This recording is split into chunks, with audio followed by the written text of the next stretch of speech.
MS em Dia Preview, informação até você.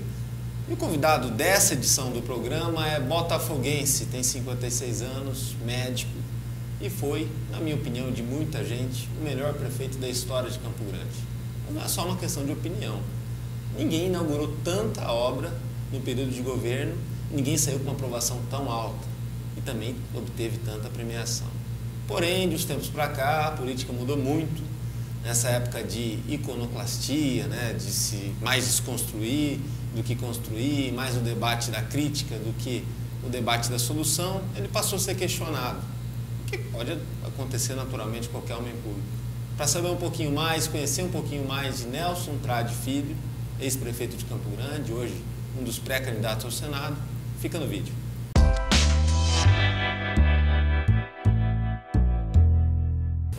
Obrigado pela presença, obrigado mesmo. Eu que agradeço, Danilo.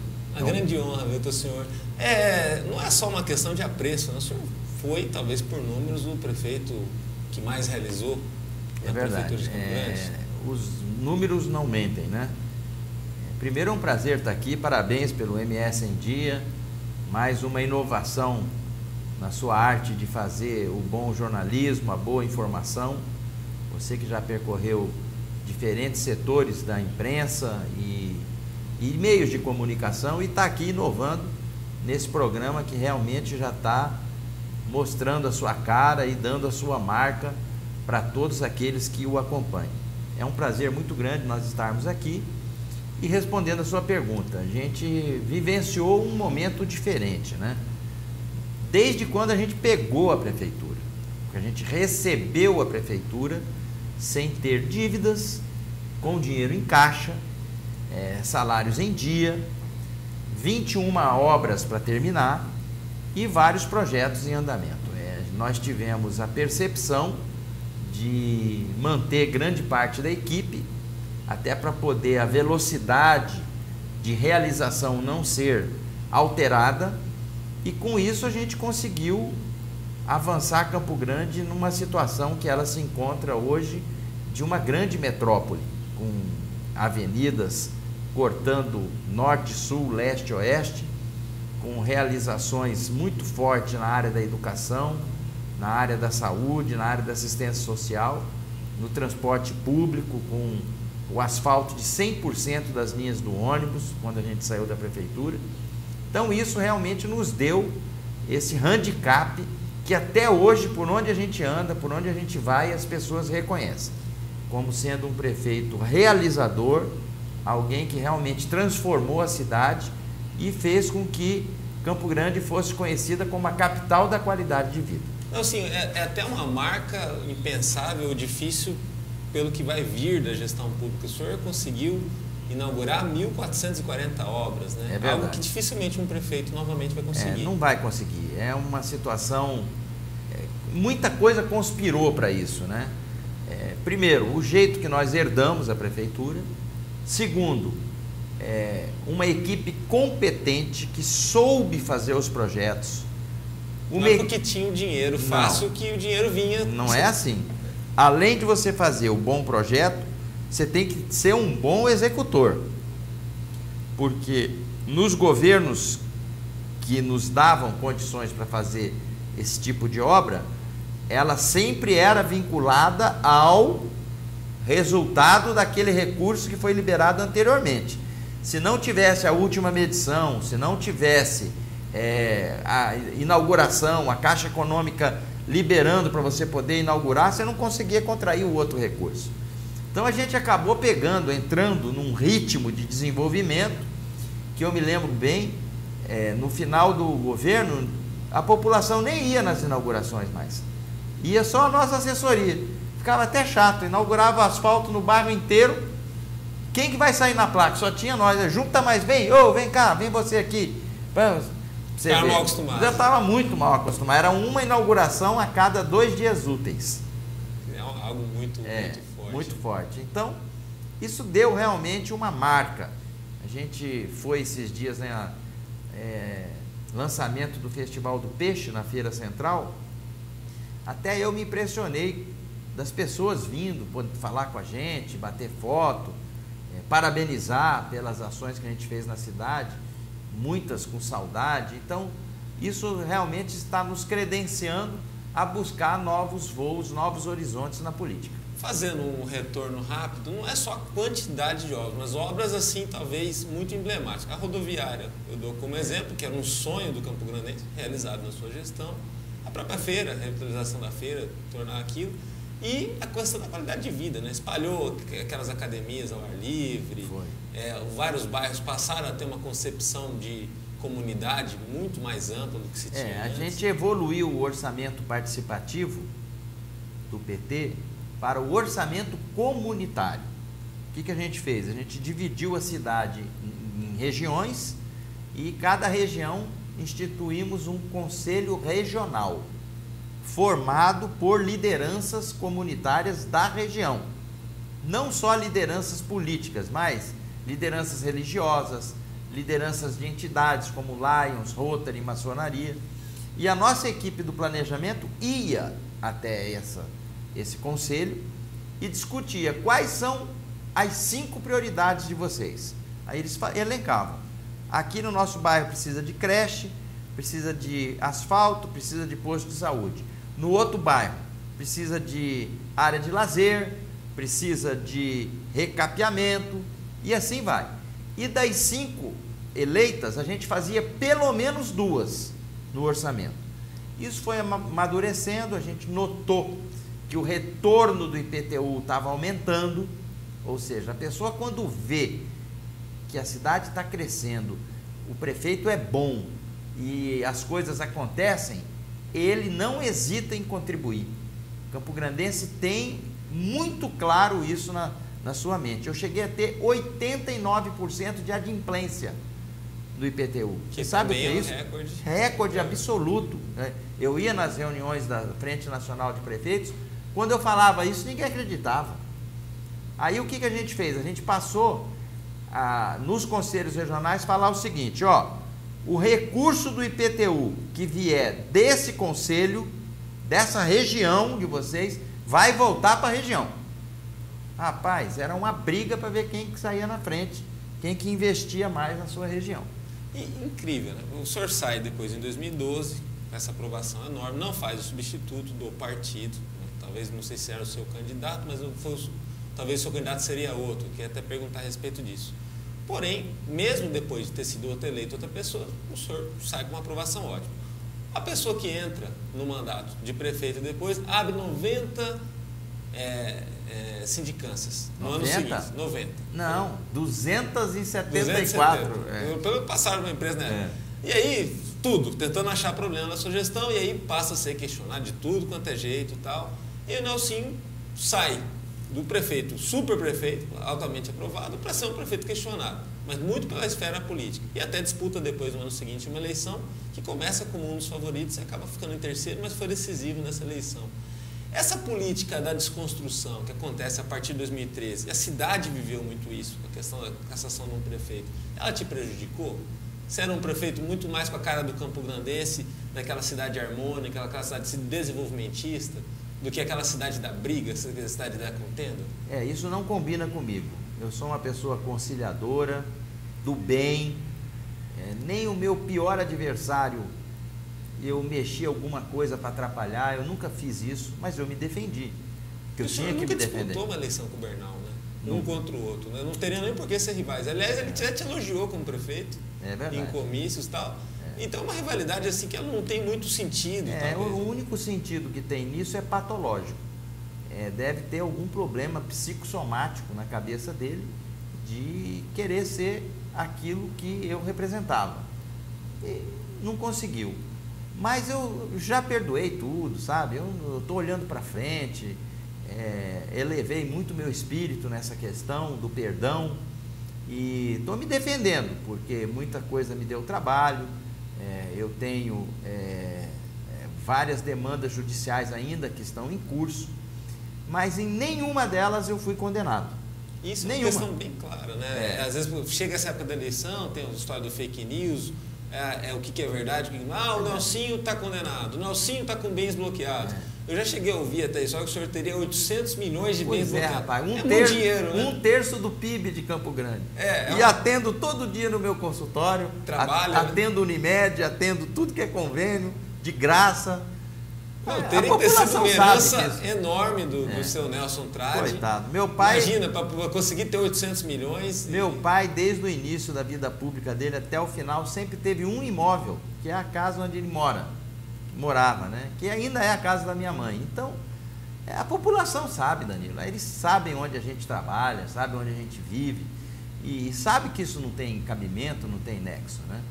Mas eu digo assim, o que de bom você vê nisso? Eu acho que com essas denúncias que se tem no Brasil afora, o homem público ele tem que ser virado do avesso, como eu fui. Só que eu estou inteiro aqui. Não, nenhuma polícia foi na minha casa, eu nunca fui depor em lugar nenhum, nunca fui levado para aquelas coisas coercitivas. Então, eu acho que consegui atravessar todo esse processo, todo esse mar revolto, tendo questionamentos ainda, porque o tempo disso demora.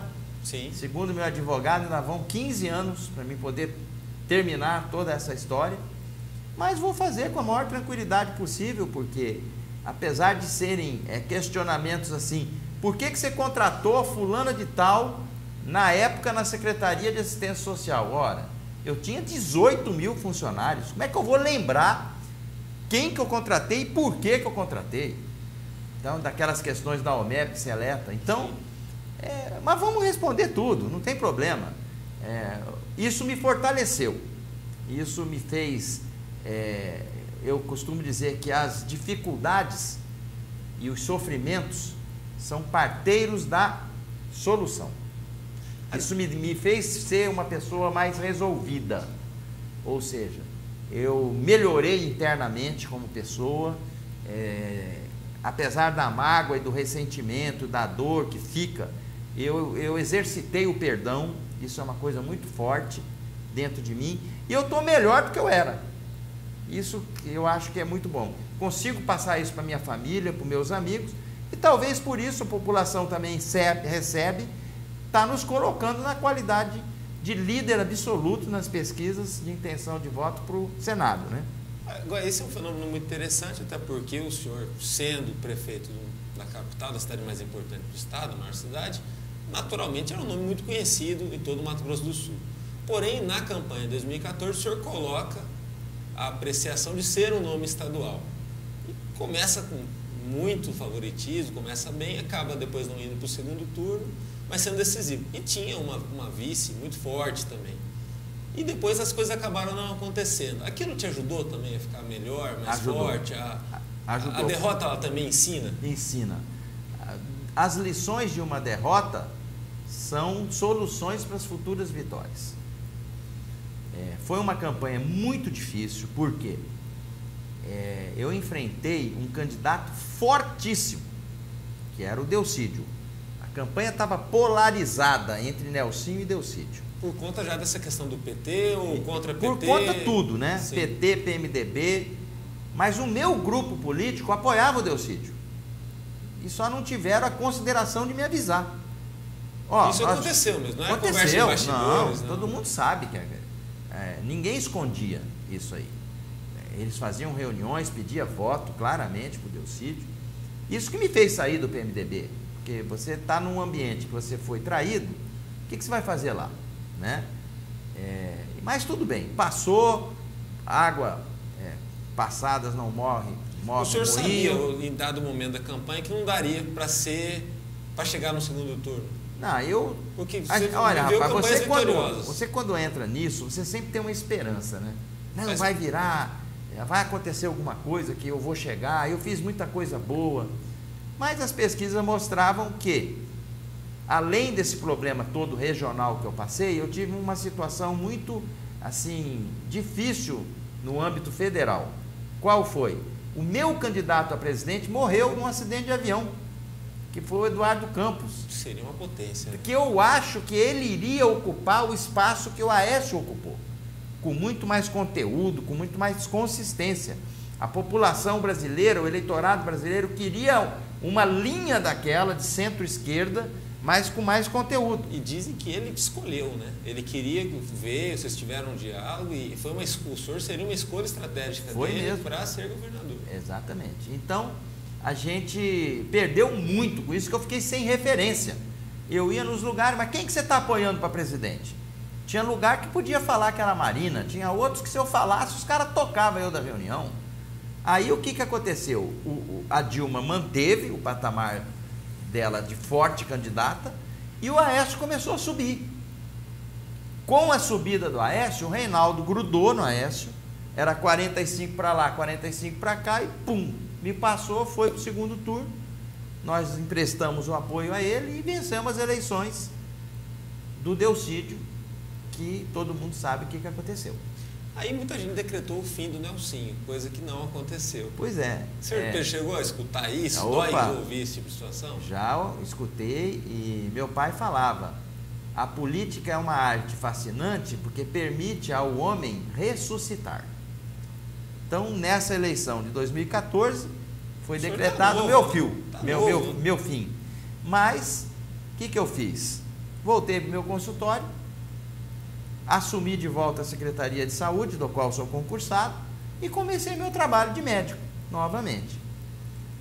Reestruturei o partido que outrora eu pertencia, que era o PTB, e com isso, rapaz, me deu um handicap de um saudosismo que a população falava, nós queremos o Nelsinho prefeito de novo. Isso em 2015. 2015 para 2016. Aí aquela confusão, vai ser Marquinhos ou vai ser Nelsinho? Vai ser Nelsinho ou vai ser Marquinhos? Até que num dia, no almoço de domingo, minha mãe reúne a gente e fala, ó, eu não aguento mais. Aonde eu vou, todo mundo pergunta quem de vocês dois vai ser, se vocês estão brigados, se não estão, eu estou vendo que não estão, resolvem isso logo. E nós chamamos uma pesquisa qualitativa. A pesquisa qualitativa dava o seguinte, nós dois num patamar muito parecido de intenção de votos, mas 80% do meu eleitor fiel votaria no Marquinhos. Transferia o voto. Transferia. E apenas 30% do Marquinhos votaria em mim. A hora que eu vi aquela peça, eu falei, está resolvido, você vai ser o candidato. Bom, quando a gente foi para anunciar, a pessoa que estava cuidando do marketing, da publicidade, segurou a gente e falou, não anuncia. Espera mais um pouco, porque isso dá a vocês essa oportunidade de estar na discussão, na baila. Isso é igual o final de novela. Sim. Quem matou fulano de tal na novela, se você fala antes, perde-o. Sim, sim. Aí nós... E a concorrente, no caso do PSDB, anunciou cedo já. Anunciou cedo. Nós, de forma estratégica, inteligente, jogamos para frente, mas eu já tinha feito um compromisso com meu irmão. Até porque nunca passou na nossa cabeça que nós iríamos nos desunir para um disputar uma coisa e outra mesma. Não existe isso. Ou seja, como toda família, vocês são muito unidos, brigam também com todo irmão, brigam, mas no caso desse não ia. Não, e agora não vai ser diferente. Nós vamos unidos apoiar um candidato a governador, o candidato a presidente, nós estamos na mesma linha, no mesmo encaminhamento. Não vai haver desunião da família Trade. Agora, em 2014, teve um outro da família Trade que também teve um dissabor, que foi o Fábio. Né? Fez um belíssimo trabalho no Congresso e acabou não indo. Aquilo também te machucou? Olha, me doeu mais do que a merecia, né? A minha derrota doeu menos do que a derrota do Fábio em mim. Porque eu me senti assim, não só um responsável por ter meus irmãos nesse processo, mas um pouco culpado de não ter conseguido dar a ele condições para que ele pudesse chegar. Apesar de toda a situação desfavorável que foi montada para poder desmontar os esquemas e as candidaturas que o estava apoiando, mas isso é do jogo. Quem apoiou elegeu outros candidatos e o Fábio, mesmo sendo o quarto mais votado, ficou fora. Mas ele, o que é do homem, o bicho não come, né? O Marum acabou virando ministro e hoje ele é deputado federal e fazendo um excelente trabalho lá em Brasília. Sim, foi considerado por órgãos de comunicação com a Veja, uma das cabeças mais brilhantes do Congresso. o eleitor também tem que ter bastante maturidade para saber olhar esse panorama e escolher e avaliar, né? É verdade. Pois bem, aí no PTB, quando o senhor voltou, foi coordenador da campanha do Marquinhos. Isso. E muita gente já esperava, mas coordenador não é um cargo menor. E o senhor foi lá, deu todo o apoio, todo o amparo, e a campanha do Marquinhos, de ponta a ponta, como na Fórmula 1, né? De ponta a ponta ele foi no primeiro turno, no segundo turno. Nós não perdemos em nenhuma... Aquilo foi estratégia política? Porque ali o senhor estava muito afiado. É experiência, né? Eu fiz pelo Marquinhos muito do que ele já fez pelo meu pai e por mim. Porque a população não sabe, nem você. Mas o Marquinhos, antes de ser homem público, vereador e deputado, ele era o coordenador das nossas campanhas. Ele ficava no escritório igual eu fiquei na dele, no comitê. Então, eu conhecia todo mundo, eu conheço todo mundo. Vinha gente do bairro Estrela d'Alva, eu sabia. Vinha do Dalva de Oliveira, eu sabia. Vinha do Canguru, eu sabia. Conhecia pelo nome. E aquilo a gente foi montando uma estratégia de ação, sempre monitorado pelas pesquisas, onde nós estávamos melhor, onde não estávamos, para a gente poder fazer as ações que a gente fez. E acabou dando certo. Agora, voltando um pouquinho no tempo, em 2010, o senhor esteve praticamente apoiando 2 candidaturas ao Senado. Hoje é o senhor que vai para a candidatura ao Senado. Foi muito bem em uma, em outra acabou sendo surpreendido. Poderia ter feito 2 senadores naquela ocasião. Uma foi a candidatura do Moca com Antonieta, que na última hora deu aquela arrancada e eles ganharam. O Moca voltou para o Senado. E a do Edil, teu grande companheiro, teu grande amigo, estava com o Murilo, poderia também ter ido e acabou sendo ultrapassado. Você faz perguntas inteligentes e bem apropriadas. Uma coisa que eu quero que você reflita, e o seu telespectador também. As eleições para o Senado, quando se tinha 2 candidatos, sempre tinha um favorito. Sim. Assim, disparado na frente. No caso, aquela era o Delcídio. Delcídio. Antes era o Rames, lembra? Sim, sim. Antes do Rames era o Lúdio, lembra? Sim. Ganhou a eleição só pondo o chapéu na cabeça. Então, a gente sabia que ganhar do Delcídio não ia ter como. Mas nós trabalhamos, Moca e Murilo, casados em Campo Grande. Mas casados, casadinhos. Tanto é que a diferença de um para outro foi 0,2%. Foram 12 ou 13 mil votos de diferença do Murilo para o Moca. O Murilo ganhou do Moca em Campo Grande, em 2010. E aonde que o Murilo perdeu para o Moca? No interior. Não. Dourados, meu amigo. Na própria cidade dele, o Murilo me perde a eleição para o Senado. Senão ele era o senador. É lógico que no interior o Moca, naquelas currutelas, nos lugares mais simples, ele sempre teve uma votação pela presença, é um político que vai para o interior toda sexta-feira. Então é muito interessante constatar isso aí. Agora, falando de estratégia, essa eleição que tem, no caso, 2 votos para o Senado, ela é diferente para fazer estratégia, para montar? Olha, porque tem gente que fala assim, o Nelsinho ele vai ter o primeiro voto, o segundo voto de não sei quem. Ou tem o outro candidato pensa da mesma maneira. Ou tem gente que já fecha com segmento. O senhor já chegou a ser cogitado como um candidato que teria o apoio integral de um segmento e não foi bem assim em 2014. Como que monta uma estratégia? Olha, esse é o seguinte, primeiro, tem que ver muito o perfil e a personalidade do candidato. Se ele tem muita aresta, se não tem. Normalmente esse que não tem aresta, que transita bem em todo lugar, ele é favorito no primeiro e no segundo voto. Sim. Que é onde eu acho que eu me enquadro. Eu não tenho aresta, é difícil você achar um segmento de esquerda, ou de direita, ou de centro, que não, esse não. Não é. Não, Nelsinho, porra, pode ser. Aquele que não é Nelsinho, né? Sim. E temos os nossos apoiadores do primeiro voto. Agora, é importante o grupo político que você está inserido, que ele possa fechar a questão na dupla que ele indicar. No caso, Nelsinho e o outro que vier. Se isso acontecer, há uma grande possibilidade de eleger os 2 desse grupo político. A tua contagem vai tanto do primeiro voto quanto do segundo voto. O plim-plim lá da urna. Voto é igual. Voto é igual. Esses dias mesmo chegou um eleitor do Zeca, falou, eu sou Zeca, o voto nele é de olho fechado. mas no segundo voto eu voto no senhor. Eu falei, mas excelente. Vale igual, né? Sim. E assim, o fato de não ter rejeição, a tua rejeição está caindo, as pesquisas indicam isso, ajuda muito no segundo voto, né? Ajuda. E essa história do perfil da pessoa, né? Normalmente aquele que é amado e odiado, quem o odeia não vota nele de jeito nenhum.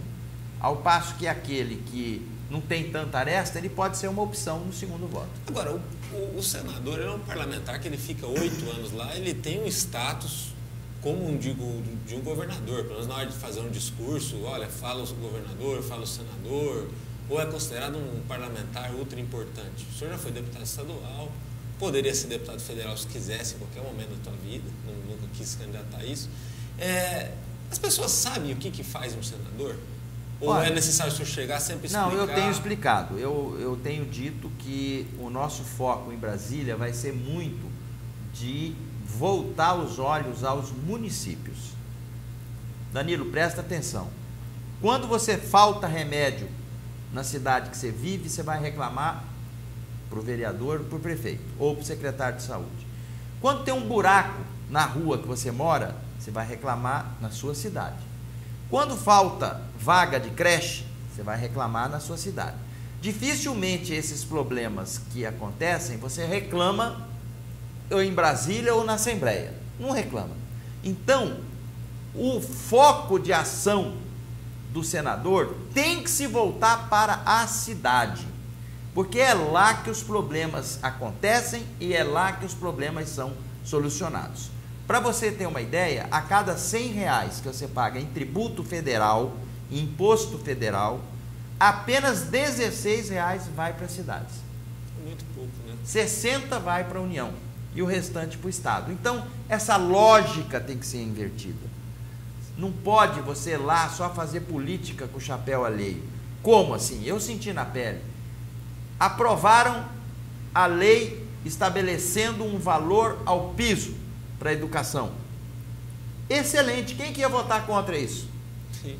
Ninguém. Agora, qual a fonte de recurso que eles arrumaram para poder as prefeituras fazer jus a isso aí?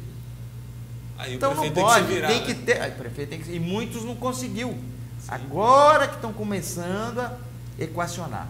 A mesma questão dos agentes comunitários. Então, quando vier uma lei dessa, que todo mundo vota a favor, que é justa, tem que vir a fonte de financiamento para fazer jus a isso aí, linkado a uma meritocracia. Ou seja, aquela cidade que o nível do IDEB, que é o índice básico da educação, for de regular para bom, para muito bom, essa tem mais recurso, mais aporte para poder pagar bem o seu professor. E assim vai, indicador da saúde, para medir o trabalho do agente. Então a gente tem muita ideia boa para poder fechar essa conta de investir cada vez mais nos municípios. Tá, vou para a última pergunta. O senhor foi um bom prefeito que soube trabalhar de forma inteligente cada centavo que caiu no cofre da Prefeitura de Campo Grande. Então, assim, a pergunta que eu digo é a seguinte: hoje em dia, nessa época da escassez, ou o cofre está fechado, ou ele abre o cofre, vai todo mundo atrás e quer trazer o recurso, às vezes de uma maneira aleatória, e pressionar resultado numa determinada área e acaba faltando para outra área. Assim é, às vezes, quando a saúde reclama, quando a educação reclama. Um discurso, um debate mais inteligente em Brasília, por quem tem experiência, o senhor já foi prefeito, foi vereador, ajuda muito a gente a ajudar o Brasil a pensar o futuro de uma maneira mais pragmática, que é necessário? Com certeza. Precisa disso. Precisa de pragmatismo, precisa de praticidade, com conteúdo. Hoje em dia, a esperança tem muita pressa. Não dá para você deixar a pessoa esperançosa e essa esperança não se concretizar durante um tempo. Ela perde a credibilidade. Ela entra num ciclo de desesperança e gera tudo isso que a gente está vendo em relação à classe política. Então há de ser necessário cada vez mais você ter boas ideias, práticas ideias e que elas venham trazer resultado.